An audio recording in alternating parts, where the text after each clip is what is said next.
Today's news focus, Sarawak Governor receives courtesy visit from National Audit Department Delegation. Small farmers to receive allocations for targeted development. Sarawak strengthens environmental autonomy with Natural Resources and Environment Bill 2024.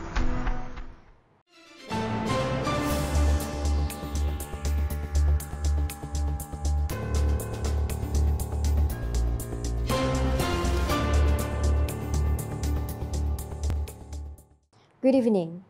Sarawak Governor Tuan Sri Dr. Wan Junaidi Tuanku Jaafar along with his wife Puan Datuk Patinggi Fauzia Muhammad Sanusi received a courtesy visit from a delegation of the National Audit Department at the Astana Negeri Sarawak on Tuesday. The delegation was led by the Auditor General Datuk Sri Wan Suraya Wan Muhammad Razi. Speaking to reporters, Datuk Sri Wan Suraya explained that the visit aimed to present two audit reports conducted by the National Audit Department. Antara lain untuk membuat pembentangan tentang dua laporan yang telah diaudit oleh Jabatan Audit Negara, iaitu laporan penyata kewangan kerajaan negeri yang akan dibentangkan dalam Dewan Undangan Negeri dalam masa terdekat, dan yang satu lagi ialah tentang penyata kewangan Majlis Agama Islam Sarawak yang juga diaudit oleh Ketua Audit Negara. Jadi alhamdulillah saya telah dapat membuat pembentangan ringkas kepada QIT. She added that the delegation's visit was also an opportunity to seek Tuan Sri Dr. Wan Junaidi's insight on the implementation of several new approaches by the National Audit Department, particularly the recent amendments to the Audit Act 1957, Act 62. Also present during the visit was Sarawak State Audit Director Rokia Sahad, Financial Audit Director Noliza Muhammad Nuruddin Elias Nordin, Director of Report Coordination Division Saiduk Anwar Zakaria, Legal Advisor Nur Hafiza Marsidi, and Senior Assistant Director Sharul Nizam Sabari. Small farmers in Sarawak can breathe a sigh of relief as they are set to receive allocations through targeted development initiatives under the Sarawak 2025 budget. Sarawak Premier Dato' Patinggi Tan Sri Dr. Abang Abdul Rahman Zohari Tun Dato' Abang Openg said that this initiative reflects the state government's commitment to improving the livelihood of small farmers across the region. For 2025, 30.4 million ringgit will be allocated to implement various food crops development programs, 5.9 million ringgit for inland fisheries and aquaculture projects, and 17.4 million ringgit for livestock and veterinary development. He made these remarks while presenting the proposed Sarawak 2025 budget on the first day of the 19th Sarawak Legislative Assembly sitting on Monday. Additionally, as Sarawak Minister of Finance and Economy, he revealed that the Sarawak Farmers Organisation (PPNS) would receive funding to play a key role in supporting small farmers, offering guidance on sales management and expanding market access. For 2035, 10.9 million ringgit will be allocated to strengthen the SFO's marketing system and improve their facilities.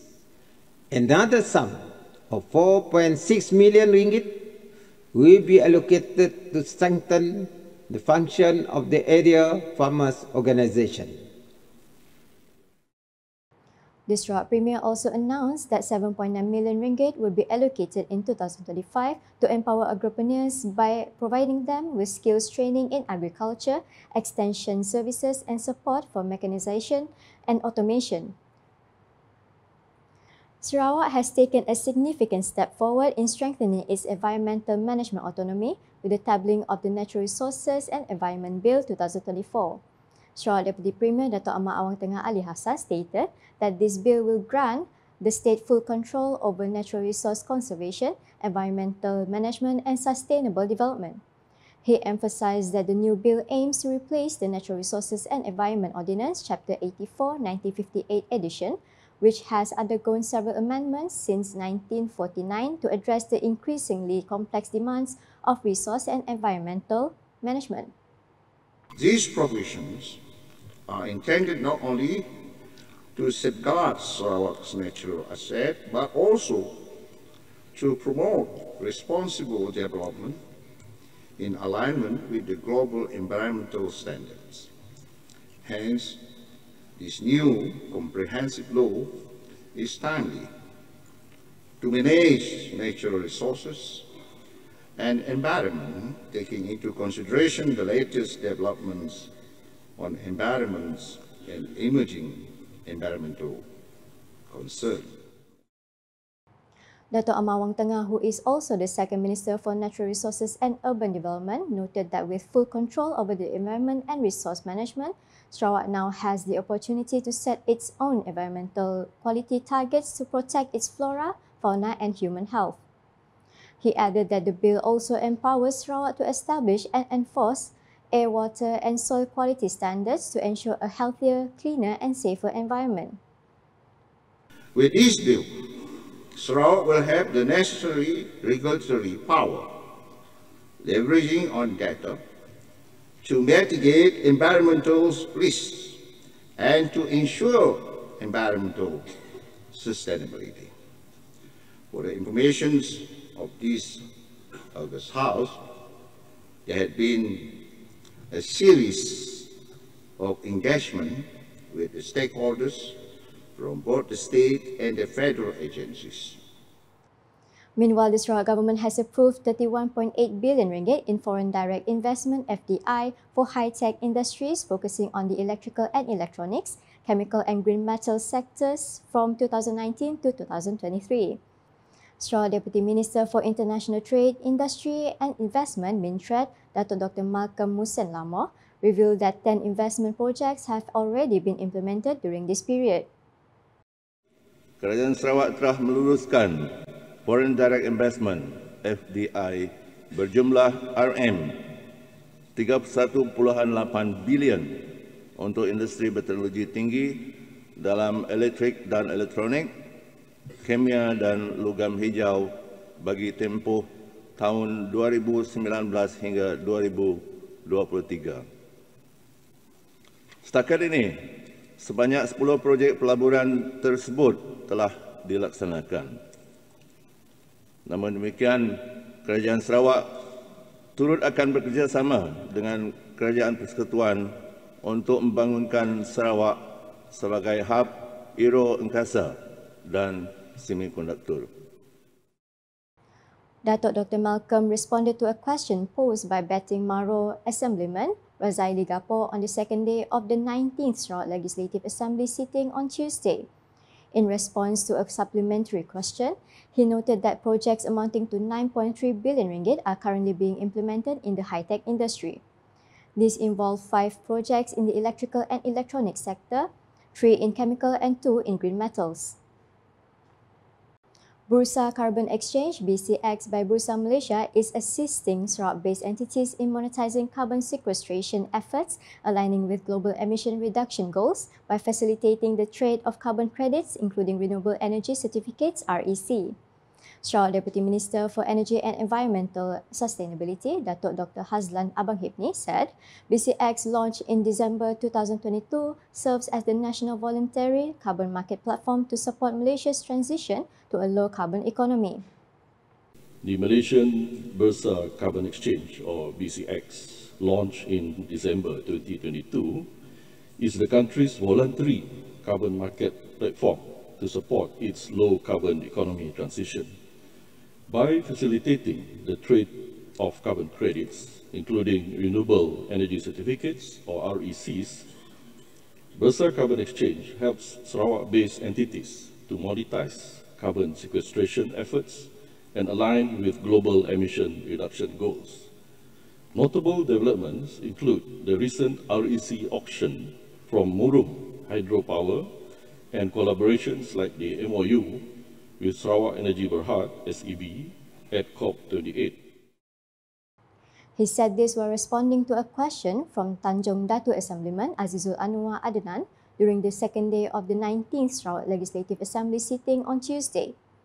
Dato' Dr. Hazlan noted that while BCX provides a structured marketplace, Sarawak's own licensing and carbon trading projects are creating a parallel ecosystem that can further enhance both local and international participation in carbon trading. Meanwhile, Bukit Asek Assemblyman Joseph Cheng Jin Ek has denied allegations made by Padungan Assemblyman Chong Chien Jen, who claimed that Petroleum Sarawak Berhad PETROS distributors in Sibu had refused to exchange yellow liquefied petroleum gas (LPG) cylinders for red ones.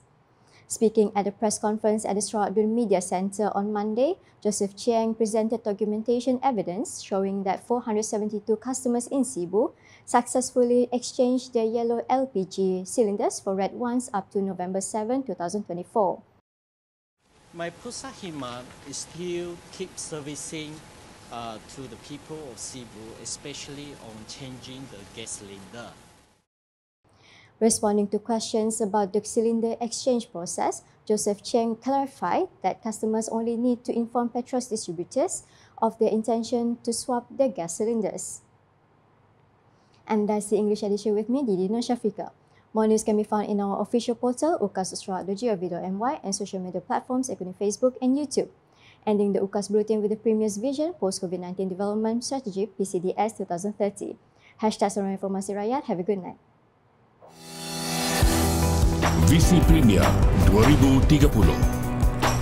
Strategi Pembangunan Pasca COVID-19 PCDS 2030. Dengan mandat penuh rakyat Sarawak untuk 5 tahun yang akan datang, kerajaan negeri yakin memenuhi komitmen untuk melaksanakan inisiatif-inisiatif pembangunan yang sedang dirangka dan sedang dilaksanakan. Lebih banyak kemajuan dan manfaat dari kemakmuran untuk kesejahteraan rakyat Sarawak akan direalisasikan.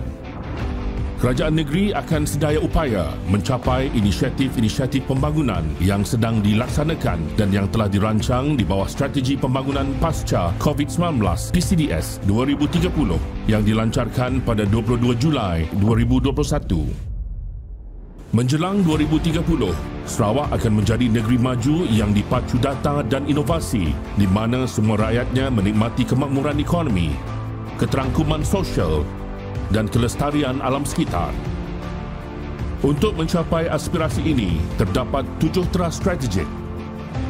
Mentransformasikan Sarawak ke arah ekonomi yang berdaya saing dengan meningkatkan tahap produktiviti, membangunkan lebih banyak aktiviti hiliran bernilai tinggi, meningkatkan kemudahan menjalankan perniagaan dan menjadikan Sarawak destinasi pelaburan pilihan, menumpukan perbelanjaan di kawasan yang paling menghasilkan impak ekonomi, sosial dan alam sekitar, mengoptimumkan penggunaan aset dan peruntukan kerajaan serta membangunkan modal insan untuk menyokong pembangunan sosioekonomi, mempercepat adaptasi digital dan penggunaan data untuk menjana pendapatan, memacu manfaat ekonomi dan sosial untuk semua rakyat Sarawak dengan memberi tumpuan kepada golongan miskin, menyeimbangkan kemajuan ekonomi dan kelestarian alam sekitar.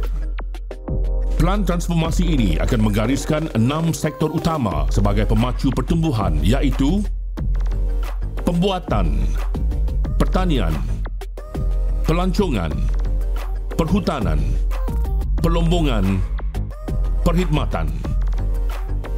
Disokong oleh 7 pemboleh iaitu transformasi digital, inovasi, pendidikan dan pembangunan modal insan, kemudahan asas, utility, pengangkutan, tenaga boleh diperbaharui. Aspirasi Sarawak ke arah negeri maju dan berpendapatan tinggi akan dilaksanakan di bawah RMK 12 2021 hingga 2025 dan RMK 13 2026 hingga 2030. Di bawah RMK 12, fokus utama ialah untuk melengkapkan projek kemudahan asas sebagai platform untuk mendorong pembangunan ekonomi.